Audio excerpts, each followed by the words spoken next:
play it one more time.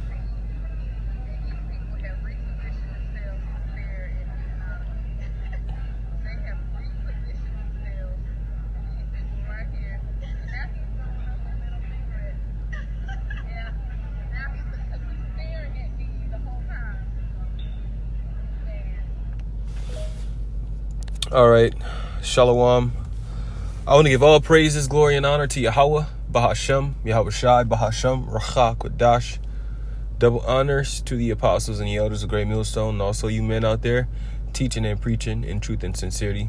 To you, I say Shalom, and to the few select sisters out there who are watching and learning in sincerity, to you, I say Shalom as well.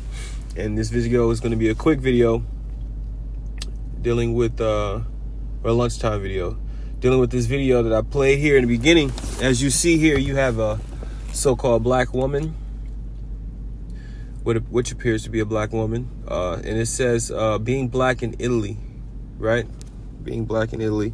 And the chick says that these men repositioned themselves to stare at her, and then you can see him, you know, put up the middle finger as she's recording and speaking on what's going on. And the first thing that I thought of when I saw this is, hey, never trust your enemy, because Esau is not going to change, man. The scriptures say he has had a perpetual hatred.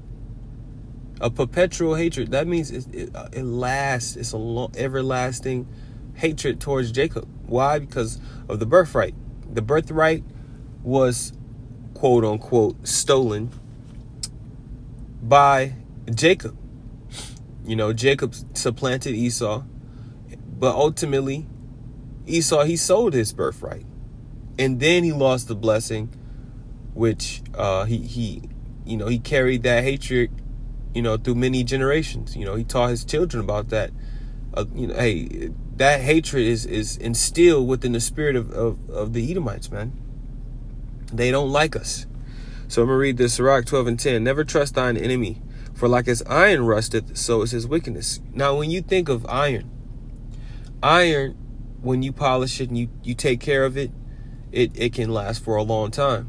You see, you're polishing it, you're sharpening it. You're doing all these different things to preserve that metal so that when the time comes for you to use it, it is ready. Now, if you don't take care of it, if it's neglected, if it's not polished, maybe it's soaking in water or some type of liquid, whatever. It might have blood, stains, and you let the blood dry on it. And so the different things can end up deteriorating that iron. But as it is written here, it says, "As iron rusted, so it's his wickedness." When a sword is misused and neglected, it starts to rust over time. So in an analogy for these Edomites, right, when they're taken care of, everything is good, right? They're being polished and pampered, right? They're okay. But when things start to get, crazy, they're being neglected, right? They're not getting as many rights. So-called Negroes is moving into their neighborhoods, different things and such. It says what? It says, as iron rusted, so is his wickedness. So when things don't look too well for Esau Edom, that's when his wickedness start coming out, right? Right now, you might got that Esau. You might have that Edomite at your job who's the coolest. Oh yeah, he's cool with all the black people. He's whatever. But I guarantee you, as soon as all hell breaks loose, he's going to be the first motherfucker you should run from. You see? Don't look towards Esau for some type of protection in that day, man, because they are, there's a saying, basically to forward their offspring in a sense. The terminology is not coming to my mind right now, but preserve. Yeah, so anyway, their main goal is to preserve their lineage and their line. So, they're not going to protect you. They're not going to care for you. Scriptures say that your neighbor's going to fight like friends are going to fight like enemies for the lack of bread thereof. So I'm going to read on verse 11. Though he humbled himself and go crouching Yet take good heed and beware of him, and thou shalt be unto him as if thou hast wiped a looking glass. Why? Because that, as that Edomite in that video showed you, that his hatred is towards the Israelites, especially the Israelite woman. Right? He had enough pride and enough balls to put his middle finger up and point it towards the woman while she's recording. So not only did he not care about her, he didn't even care about what kind of repercussions he might have had by doing that and having it in his own video. But being an Edomite, nothing's gonna happen. It reads, and thou shalt know that his rust hath not been altogether wiped away. Right? Because once something starts to rust, you can't. It's over. You know what I'm saying? The best thing you can do is try to make sure it doesn't rust more, but it's corroded. It's corrupted. It's going to continue to rust. It's going to continue to wax old, so to speak. So that's why it's when you do have a sword, polishing it and sharpening, it was a tedious thing. That's why in the book of Sirach, I think it's the 38th chapter, towards the latter end of the verses, it says about how you got blacksmiths and men who do common things around the village or the city, because you need men like that. You need men whose whole purpose in life is to make weaponry and to make sure they stay up to date and being cleansed and kept.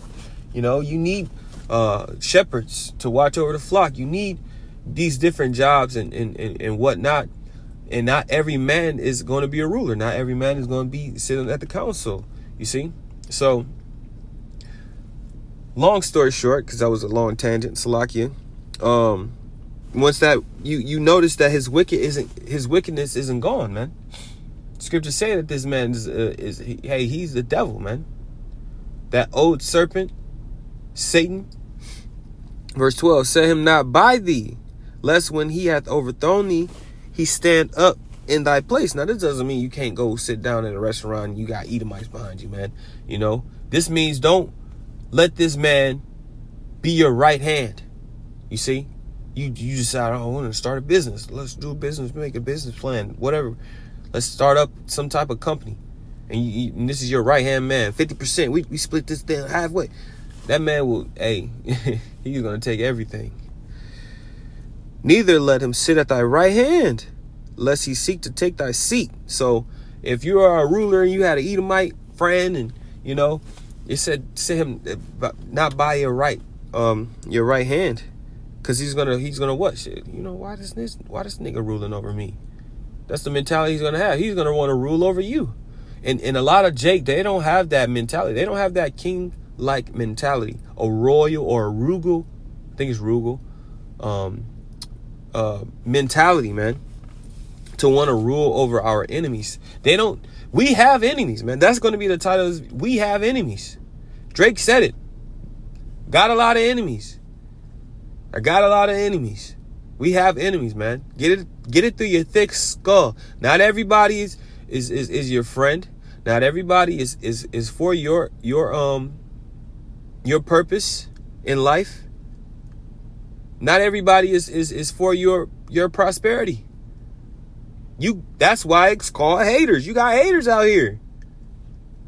To hate on a person, you know what I'm saying? In the sense of, like, don't get me wrong, you got some form of jealousy or hate, which is, not, evil, but to just be a hating ass nigga, you got, these motherfuckers don't like us, man. They are our enemies. Read Psalms 83. List the enemies versus the nation of Israel. And that's another thing. That's why, because Israel does not associate themselves with this word and with this book, you don't understand that these people are the same people that's raise it. The heathen that have forwarded the affliction. The in Revelation, the 11th chapter, the people and the kindreds and the tongues, all these different people that aren't Israelites who sent gifts amongst each other, right? Jake, Israelite slaves, the little postcards, all these different things that they have done to the nation of Israel, man. They don't like us. They were happy to see us go down. Because they know when we are one with our power, they're at the bottom. They're the tail. You see? So, hey, man. I'm gonna play it one more time. Get it through your thick skull, man. These people don't fucking like us, and we don't fucking like them either.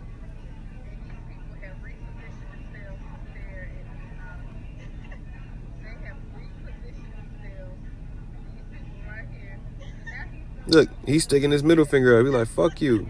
And he pointed. And Eve so damn stupid. I think I heard another woman behind that was laughing. So it's two women, most likely black women, by themselves at a restaurant, talking shit to some grown ass Edomite men. Now, what's gonna happen when they follow your ass out that pub and beat the fuck out of you in the alley somewhere? What you gonna do then? Oh, I recorded him putting the middle finger up. You got your ass whooped. You was better off just recording, whatever, and then keeping your mouth shut. So if something did happen, you got evidence. But hey, Eve don't understand the power of the tongue. Oh shit, it's snowing over here too. Hey man, we got early snow. The Lord about to do something, man. It's only it ain't even November yet, bro. We got one more day to November and it's snowing. So, but yeah, hey, Eve don't understand. Eve don't understand the power of the tongue, man. That tongue is gonna get your ass whooped, literally. So Lord willing, this was edifying. I'm gonna give all praises again to Yahweh B'Shem Yahushai, B'Shem Rachak Kodash, Shalom.